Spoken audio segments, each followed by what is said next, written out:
Mahal po ba tayo ng Panginoon? Yan po ang sasagutin natin sa video ito. Siguro na itanong na natin ito sa mga tao na nakapaligid sa atin.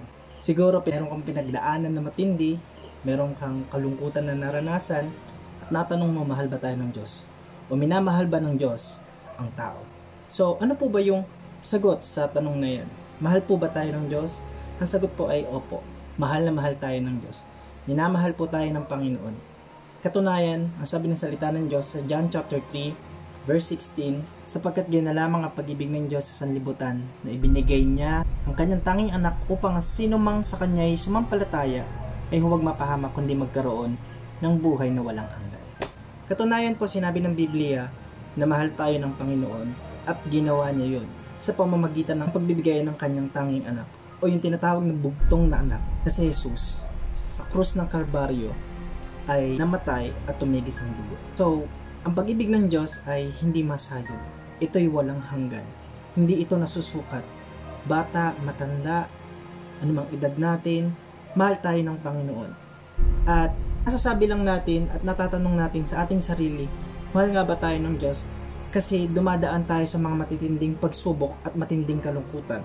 Tulad na lang po, mga kapatid, ang kapag tayo ay merong malubhang sakit, mga karamdamang hindi pa gumagaling, mga bagay na nabigo, mga iniwan ng minamahal, at mga walang pamilya. Kaya natin natatanong, mahal ba talaga tayo ng Diyos o minamahal tayo ng Diyos dahil sa sitwasyon natin. Madalas, natatanong rin natin ito kapag tayo ay nasaktan at sinasaktan. Mahal ba tayo ng Diyos kapag ganito ang nararanasan natin? Marami tayong gusto na hindi pa nangyayari sa buhay natin, kaya natin natatanong ang bagay na ito. Marami pang kadahilanan, bunga ng kalungkutan, kaya natin nasasabi at natatanong kung tayo ba ay mahal ng Diyos. Gusto ko pong sabihin sa inyo at malaman ninyo na kahit ano po ang sitwasyon ng buhay natin, mahal po tayo ng Diyos. Pangit man ang nararanasan natin, hindi po ibig sabihin pangit ang plano ng Diyos. Katunayan, ang sabi ng Jeremiah chapter 29 verse 11, nasabi dito, sapagkat nalalaman ko ang aking mga panukala para sa inyo, sabi ng Panginoon, mga panukala para sa ikabubuti at hindi ikasasama, upang bigyan kayo ng kinabukasan at ng pag-asa. So napakalinaw na sinasabi ng Diyos. Maganda ang plano ng Diyos.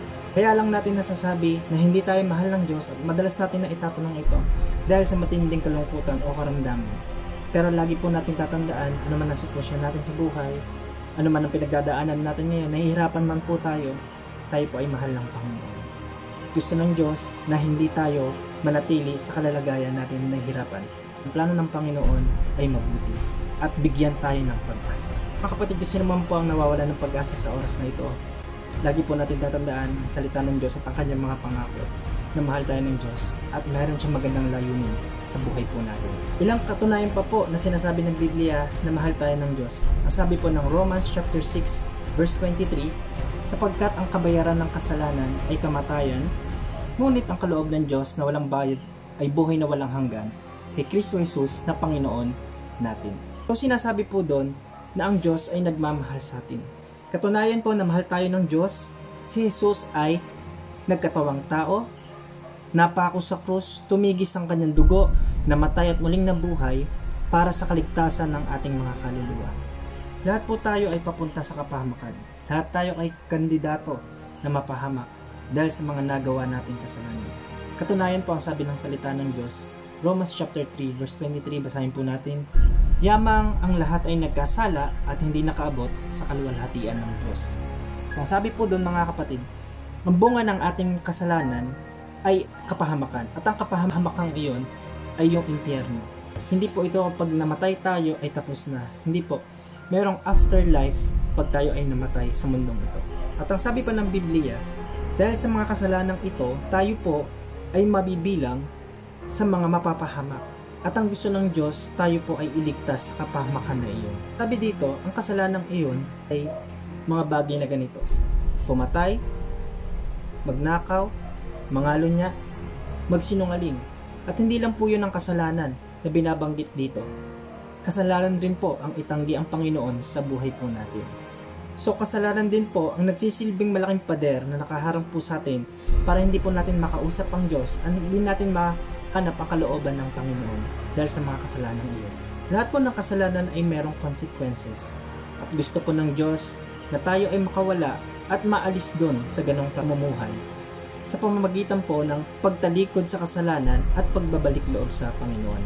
Nasabi nga po ng Isaiah chapter 1 verse 18, "Pumarito kayo ngayon at tayo'y mga twiranan sa isa't isa," sabi ng Panginoon. "Bagaman ang iyong mga kasalanan ay tulad ng matingkad na pula, ang mga ito'y magiging mapuputi na parang niebe.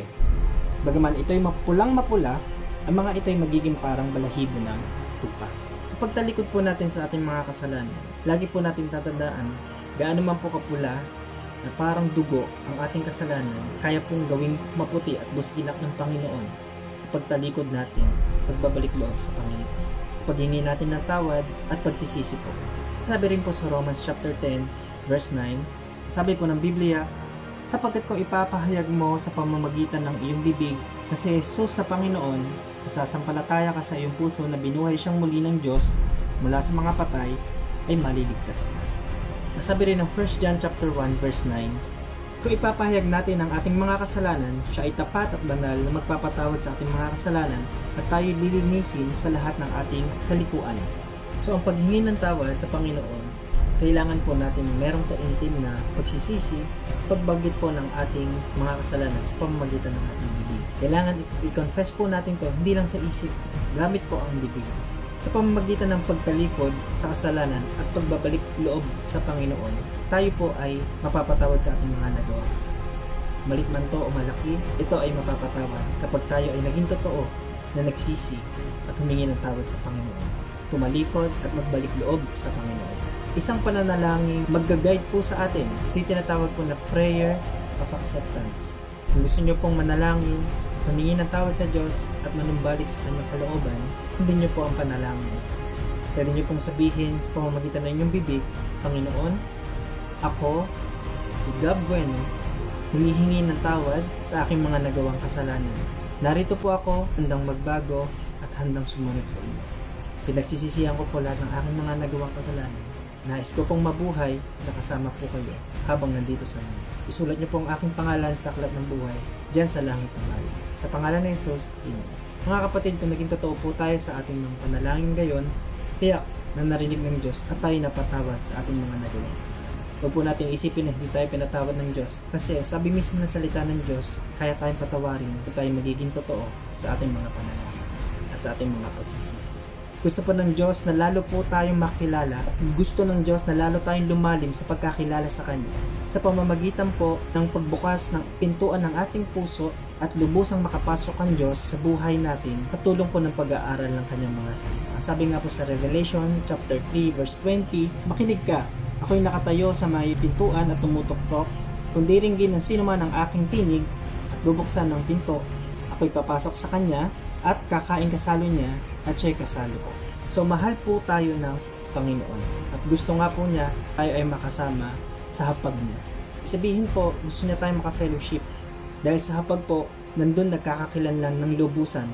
Gusto ko pong i-comment nyo sa comment section na mahal ako ng Diyos or mahal tayo ng Panginoon. Tayo po'y manalangin.